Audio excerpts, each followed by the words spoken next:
네, 지금 더불어민주당의 이철희 의원 초선이면서도 아주 용감하고 당돌한 여당 속해 있는 여당을 막 계속해서 쓴소리, 바른 소리, 올바른 소리는 전혀 눈치 보지 않고 하는 그런 우리 이철희 의원과 지금 자리를 함께하고 있습니다. 누구보다 솔직하게 우리 정치 한계에 대해서 말씀하실 수 있는 분이니까 뭐 저도 사실 단도직입적인 성격이고 우리 의원님도 그러신 것 같은데 그냥 뭐 솔직히 여쭤보죠. 더불어민주당 미래가 있습니까? 당연히 있죠. 네. 그래요? 왜요? 어떻게요? 맨날 서로 자기네 것만 챙기는 거 아닙니까?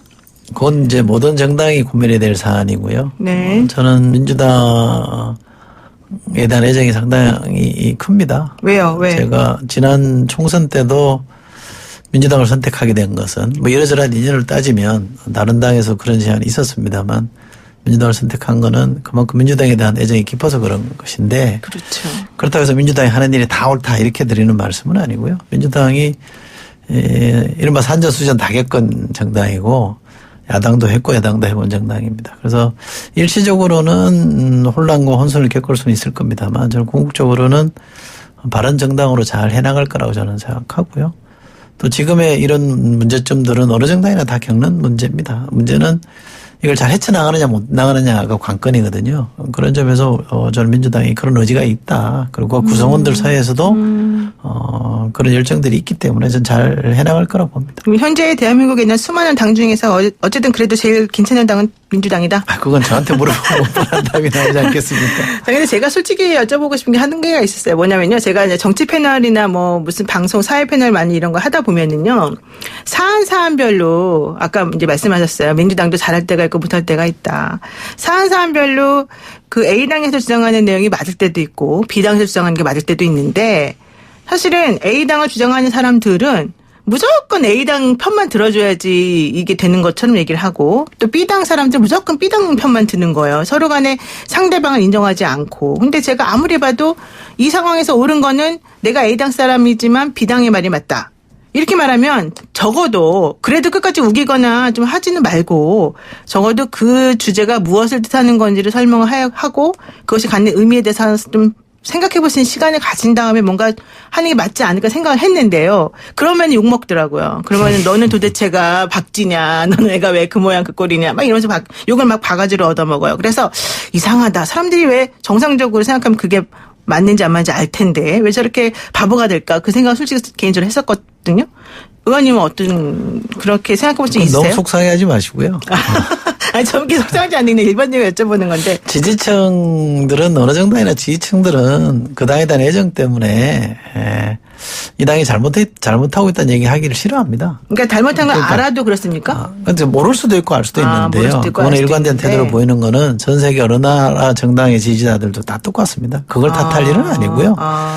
다만 또 어느 특정 정당을 지지하지 않는 사람이 네. 또는 특정 정당을 지지하더라도 이건 잘못했다고 말할 수 있는 사람이 네. 그런 얘기를 하는데 주저없이 할 수 있는 분위기만 되면 되거든요. 그러면 또 그게 어우러져서 어떤 새로운 어떤 대안을 만들어가는 거기 때문에 우리가 진영 논리에 너무 함몰되지 않는 것이 중요하지 진영 논리라는 것 자체가 성립될 수 없다라고 말하면 아니 뭐 진보 보수가 없어지고 정당이라는 게 필요 없는 거죠. 네. 어느 정도 우리가 현실에서 출발한 합리적 판단을 해야 되는 거라 저는 평론하시는 분이든 또는 쓴소리 잘하시는 분들이 그때 특정 정당에 편들지 않고 바른 소리 해주면 거기에 따라 올바른 판단하고 그분들이 어디로 가느냐에 따라서 대세가 달라지는 거 아닙니까? 그러니까 그렇게 생각하시면 좋을 것 같습니다. 아, 또 그렇게 그냥 보시는군요. 생각보다 되게 나이브하시네요.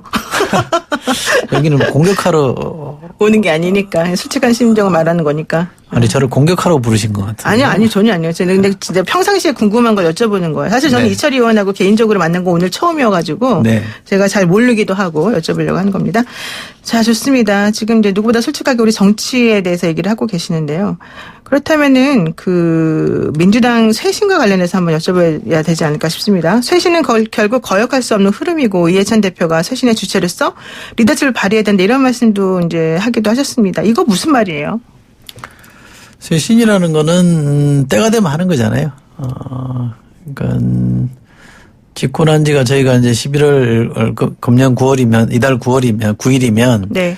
이제 2년 6개월이 됩니다. 그러면 이제 되게 절반을 넘어선 거 아닙니까? 그렇죠. 되게 이제 절반 이렇게 전반기 후반기로 나누면 전반기 때와 후반기 때 조금 다르다면 정비를 좀 하고 가야 될 필요가 있는 거예요. 차도 네. 먼 길을 갈 때 보면 중간에 쉬었다 네, 가듯이. 정비를 하죠. 네. 그리고 이른바 언론에서 조국 대전이라고 표현하는 상황이 또 있었잖아요. 지지율도 조금 출렁이었던 점이 있었기 때문에 그 점도 한 번은 매듭을 좀 짚고 가는 게 좋겠다고 생각을 하고요. 그래서 이 큰 흐름상 또 6개월 뒤에 총선이 있기 때문에 이 큰 흐름상 쇄신하고 어느 정도에는 마찬가지입니다. 새 인물도 영입하려고 하는 노력에서 보이듯이 쇄신하려고 하는 노력은 다 필요한 거고요. 네. 이거는 뭐 당대표나 한두 사람의 힘으로 막을 수 있는 게 아니다. 그러니까 도도한 흐름이라고 저는 보기 때문에 쇄신은 큰 흐름으로 갈 거라고 보고요. 문제는 누가 더 쇄신을 잘하느냐의 싸움인 거예요. 네. 거기서 저는 민주당이 더 적극적으로 공세적으로 쇄신하면 국민들로부터 평가를 받을 것이다. 조금 수동적이거나 좀 미온적인 자세를 보이면 그게 역으로 마이너스죠. 실점하는 게 될 거기 때문에 지금은 쇄신을 경쟁해야 될 때지 안정을 경쟁할 때는 아니라고 저는 봅니다. 쇄신을 경쟁해야 될 때다. 그러면은 조국 전 장관을 그렇게 임명하는 것은 쇄신을 위한 몸부림이었다 이렇게 보는 거예요? 조국 장관이 쇄신이냐 아니냐 이렇게 말할 수 있는 게 아니고요. 네. 조국 장관을 임명한 것은 대통령의 뜻이 분명히 있었겠죠. 네. 그거는 흔히 말하는 지금 이제 드러나 있듯이 검찰개혁이라는 것에 대한 분명한 정책 의지가 있었기 때문에 임명을 한 겁니다. 제가 드린 쇄신은 조국 국면을 거치면서 드러났던 여러 가지 문제가 있습니다. 공정의 가치의 문제라든지 또 불공정 불평등의 문제가 있었던 거 아닙니까? 네, 네. 이런 것들도 한번 걸르고 가야 될 때가 됐다고 드리는 말씀인 것이고 조국 국면의 결과로서 우리가 쇄신하는 것이지 조국 장관 임명이 쇄신이냐 이렇게 말할 수 있는 건 아닙니다. 그럼 조국 장관을 임명했던 거는 결과적으로 잘 된 겁니까? 안 된 겁니까? 못 된 겁니까? 그건 각자의 판단에 맡겨야죠. 의원님께서는 어떻게 판단하세요? 제 판단이 중요한 게 아니라요. 각자의 판단에 맡기는 거고 지금 와서 다시 조국 장관이 잘 되냐 못 되냐 하는 것 자체가 저는 그게 저는 낡은 정치라고 봅니다. 알겠습니다. 지금 이해찬 대표에 대해서도 그래서 얘기들을 많이 하고 있는 게 바로 이제 그겁니다. 뭐 지금 말씀은 정확히 안 하시지만 그 지도부 책임론이 조국 전 장관의 임명과 관련해서 연결되어지고 있다는 얘기인데요. 민주당 권리당원 게시판에 이 대표 사퇴를 요구하는 글이 2,000개가 올라왔다. 그러니까 이해찬 대표가 권리당원이 70만 명인데 2,000개의 글은 극소수다 이렇게 선을 그었단 말이죠. 그럼 이런 식의 태도 혹은 이런 식의 그런 상황 이건 어떻게 보십니까? 당 대표의 사퇴를 주장할 수 있는 것은 당원의 권리죠. 저는 그 권리를 부정할 수는 없다고 봅니다만 네. 제가 지금 당대표 사퇴해야 된다고 보느냐 하면 저는 아니라고 봅니다. 합법적으로 선출되신 분이 네. 저는 임기를 채우는 것도 민주주의를 위해서 중요한 일이라고 생각하거든요. 네. 다만 그분들이 당장 사퇴하라 물러나라 이런 요구라기보다는 네. 보다 적극적인 쇄신의 리더십을 발휘해달라 이런 요청인 걸로 저는 이해를 하고요. 그런 요청에 저는 당대표가 응답하고 있다고 생각합니다. 당대표께서 잘하고 계시다. 이렇게 지금 보실 수 있는 거네요. 뭐 잘하고 못하고를 떠나서 일단 이제 사과한 거 아닙니까? 그리고 선대위를 띄우겠다는 얘기도 했고요. 조금 더 인적인 부분까지 이제 고려를 한다면 이제 쇄신의 큰 과정이 열렸고 저는 네. 문이 열렸다고 봅니다. 그러면 이제 하나씩 풀어 나가시겠죠. 근데 자꾸 그런 얘기가 나오는 게 이 민주당 내부가 조금 갈려져 있기 때문이다. 이런 얘기가 있던데요. 민주당은 집권당 역사상 유례 없이 안정적이죠, 사실. 안정적이요? 내부 갈등이나 분열이 거의 없는 정당 아닙니까? 그거는 과거 17대 때 열린우리당 시절에 워낙 이 극심한 분열로 인한 아픔이 트라우마로 작용하고 있기 때문에 분열에 대한 극도의 두려움은 있습니다. 그러나 그것이 당의 활력을 좀 저해하는 거 아니냐라는 측면도 있기 때문에 네네. 당의 활력을 제거하기 위한 여러 가지 목소리가 건강하게 토론되는 건 필요한 거죠. 네. 분열이 우리 민주당이 심각하다고 저는 보지 않습니다. 분열은 심각하지 않고 어느 정도 건강한 자극을 주는 정도의 그런 얘기는 있는 것으로 안다. 좋습니다. 자, 이제 임기 반환점을 돌았습니다. 문재인 정부 국정 운영. 적폐청산 프레임이 지금 장기화되면서 결과적으로 지금까지 한 게 뭐냐 이런 얘기를 지금 야당에서 하고 있는데요. 임기 반환점을 돌고 있는 문재인 정부의 국정 운영 전반에 대해서는 지금 이런 식의 비난이나 비판 이게 가능한 건지 온당한 건지. 온당하지는 않다고 봅니다. 온당하지 않다. 네. 야당이라는 네. 게 되게 좀 인색하게 평가를 하죠. 네. 그것도 저는 뭐 저희도 야당 때 그랬기 때문에 그럴 수 있다고 봅니다만 2년 반 동안 아무 일도 안 했다. 그 멀쩡하던 나라를 망쳐놨다. 이렇게 생각하는 거는 저는 아무리 생각해도 수용하기 좀 어렵습니다. 나라가 어려운 지경에 있었던 거죠. 네. 어려운 지경에 있었던 나라를 경제나 안보나 여러 가지 측면에서 살려보려고 지금 애를 쓰고 있는 거고요. 어느 부분에 성과를 냈다가 네. 또 그 이후에 조금씩 이제 또 다른 고비에 지금 직면해 있는 것도 있고요.